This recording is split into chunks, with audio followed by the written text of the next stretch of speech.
Bisa itu? Mulainya. Oh. Bismillahirrahmanirrahim. Assalamualaikum warahmatullahi wabarakatuh. Teman-teman, pertama marilah kita panjatkan puji dan syukur kehadirat Allah Subhanahu wa taala yang mana atas berkat rahmat dan hidayahnya kita masih bisa melakukan perkuliahan. Dan tak lupa sholawat serta salam semoga tetap tercurah limpahkan kepada Nabi besar Muhammad SAW, kepada keluarganya, sahabatnya, dan mudah-mudahan kepada kita selaku umatnya. Amin. Nah, pada video kali ini kami dari kelompok 11 yang beranggotakan saya, Novi Ramdhani, dan rekan saya, Nabila Maudina, akan membahas mengenai hubungan pendekatan dan model-model kurikulum dengan pendekatan dan model-model pembelajaran.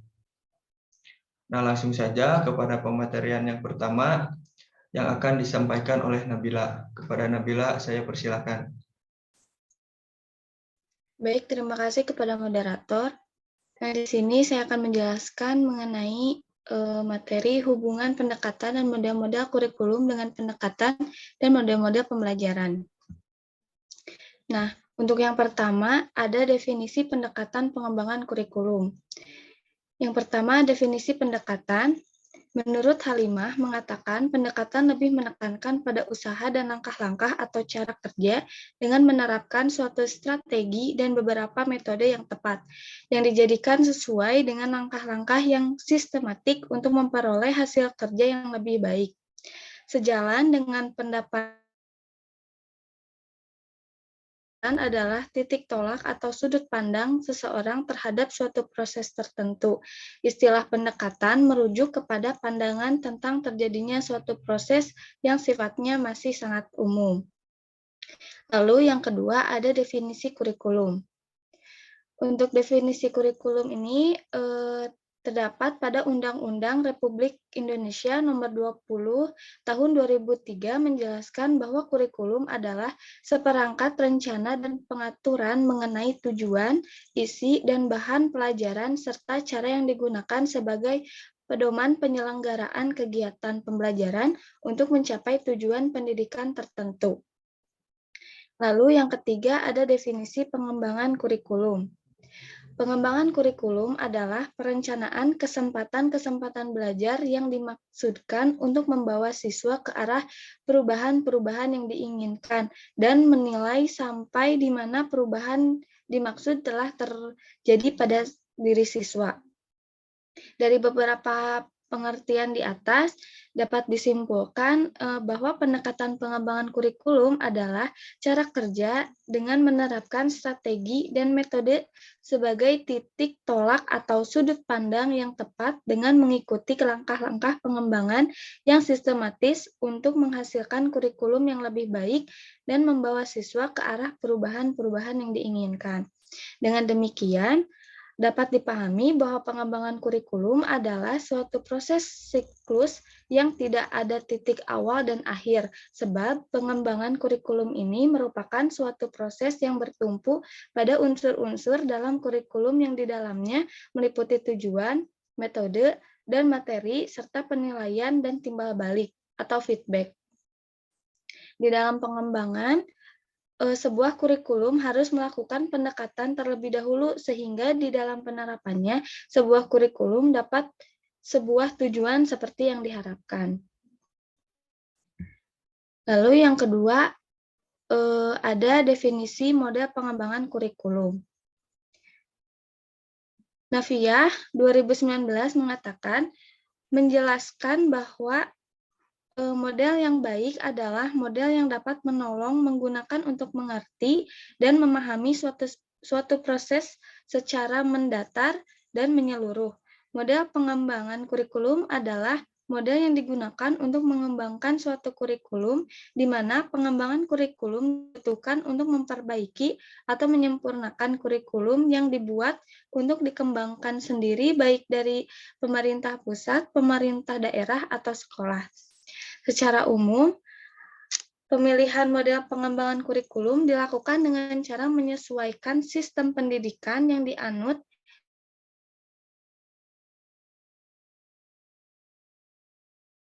yang dilakukan dalam melakukan pengembangan kurikulum dengan pilihan alternatif. Nah, di sini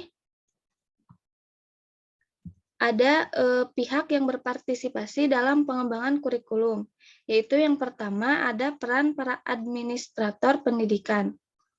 Para administrator pendidikan ini terdiri dari Direktur Bidang Pendidikan, Pusat Pengembangan Kurikulum, Kepala Kantor Wilayah, Kepala Kantor Kabupaten dan Kecamatan, serta Kepala Sekolah. Peranan pada administrator di tingkat pusat, direktur, dan kepala pusat dalam pengembangan kurikulum adalah menyusun dasar-dasar hukum, menyusun kerangka dasar, serta program inti kurikulum. Lalu yang kedua ada peranan para ahli.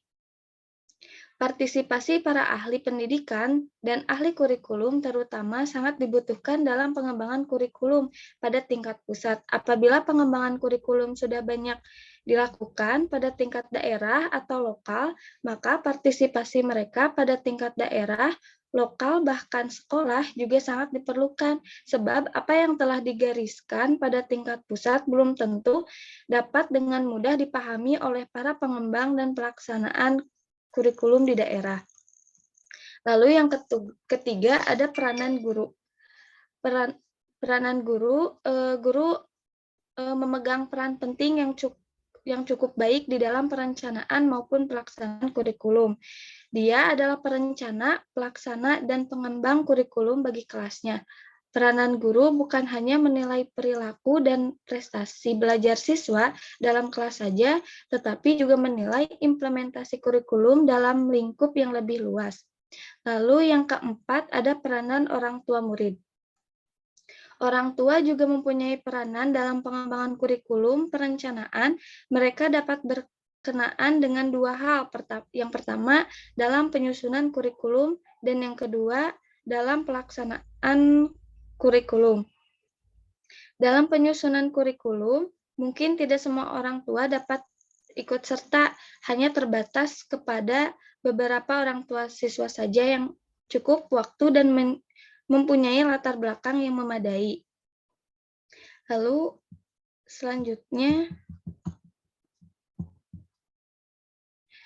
ada definisi pendekatan pembelajaran.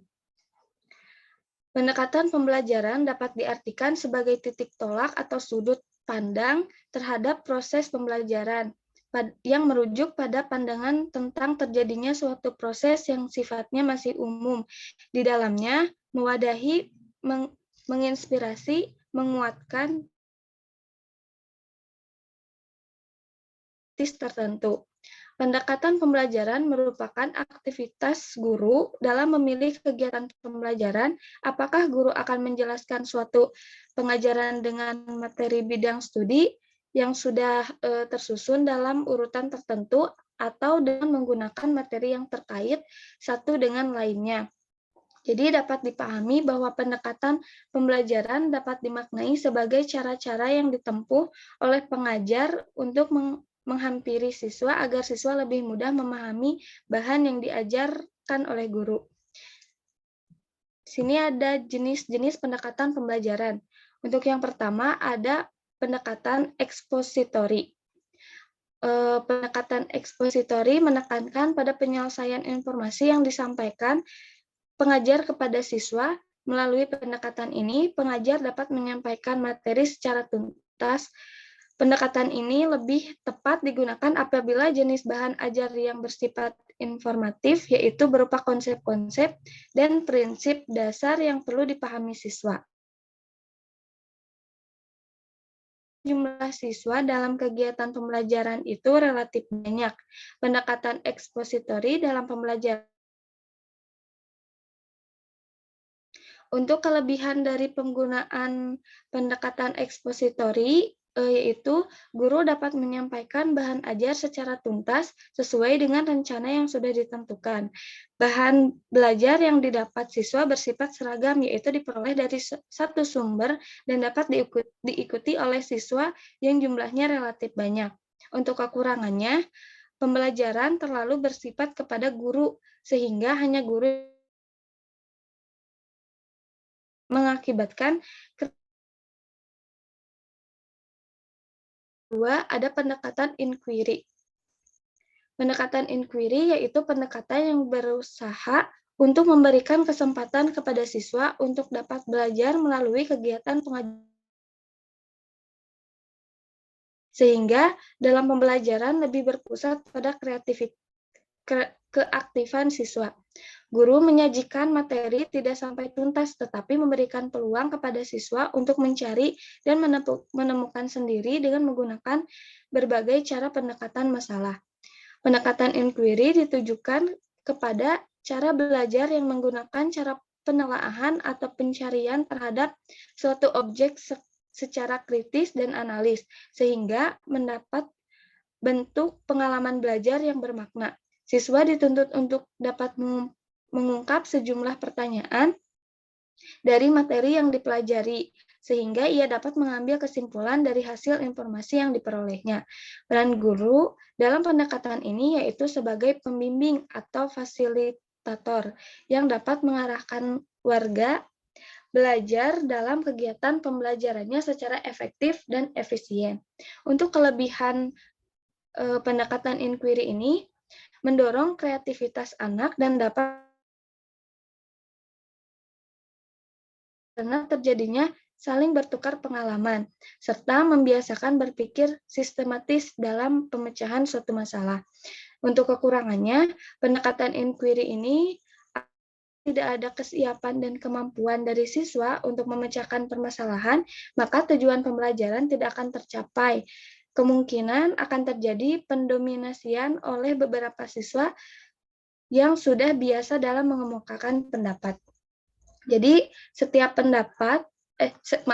setiap pendekatan tidak ada yang sempurna dan tidak ada yang salah. Setiap pendekatan memiliki kelebihan dan kekurangannya. Tinggal bagaimana guru sebagai pengajar harus dapat menentukan akan menggunakan jenis pendekatan apa yang sesuai dengan materi yang diajarkan kepada siswa. Sekian pemateri dari saya. Selanjutnya diserahkan kembali kepada moderator.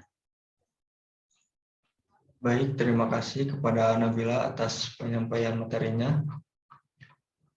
Untuk materi selanjutnya, yaitu mengenai definisi model pembelajaran.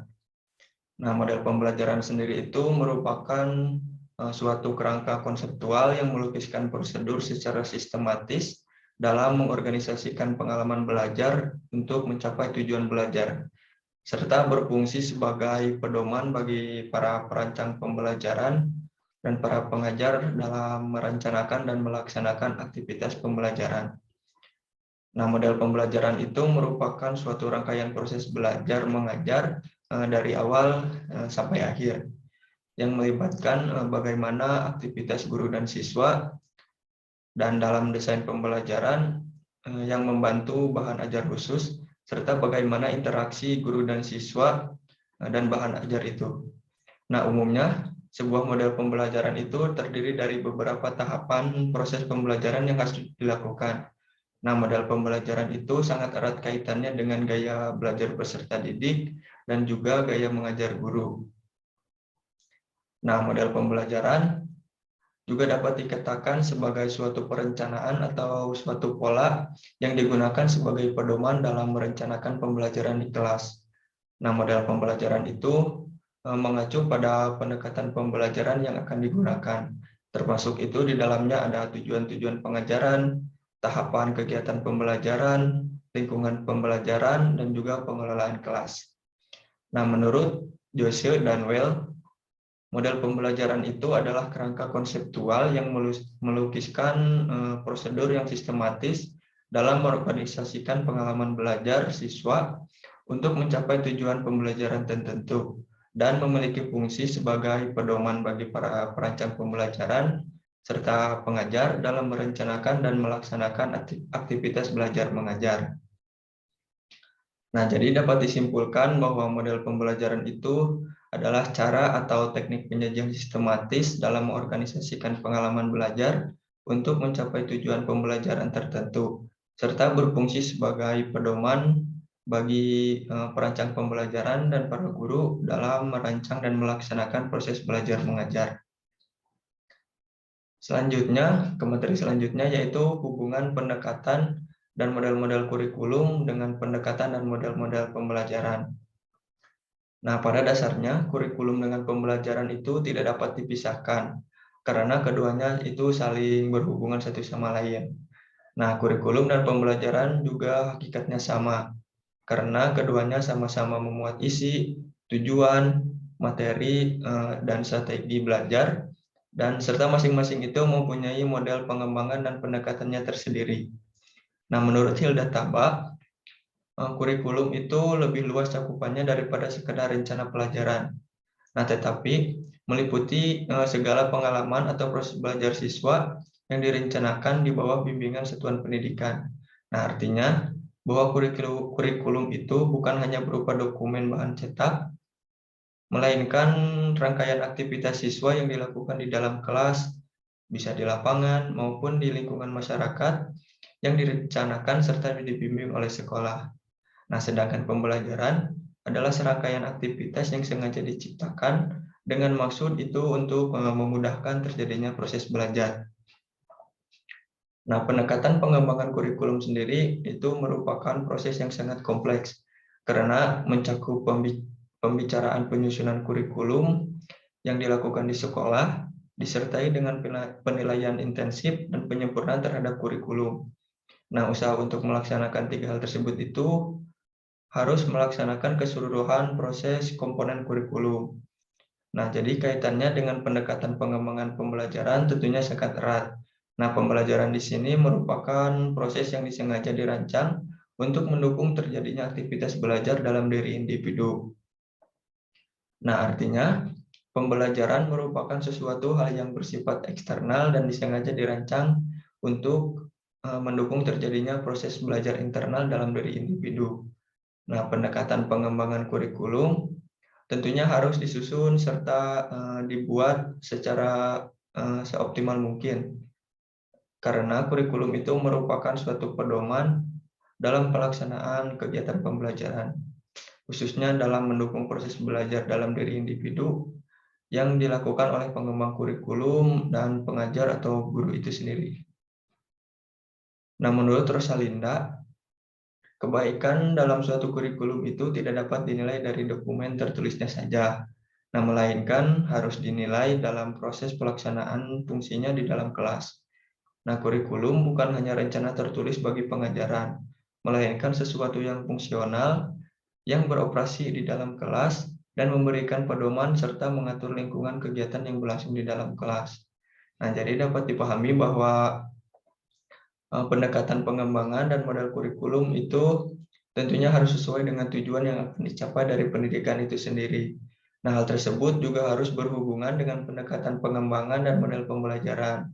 Nah, jadi kurikulum itu memberikan pegangan bagi pelaksanaan pengajaran di kelas, tetapi juga merupakan tugas dan tanggung jawab guru untuk membelajarkannya.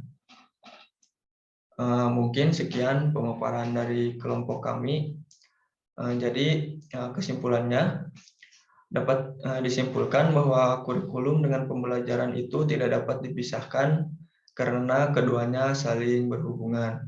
Nah, kurikulum dan pembelajaran itu hakikatnya sama karena sama-sama memuat isi, tujuan, materi, strategi pembelajaran, dan serta memiliki pendekatan pengembangan dan model masing-masing dalam pengembangannya.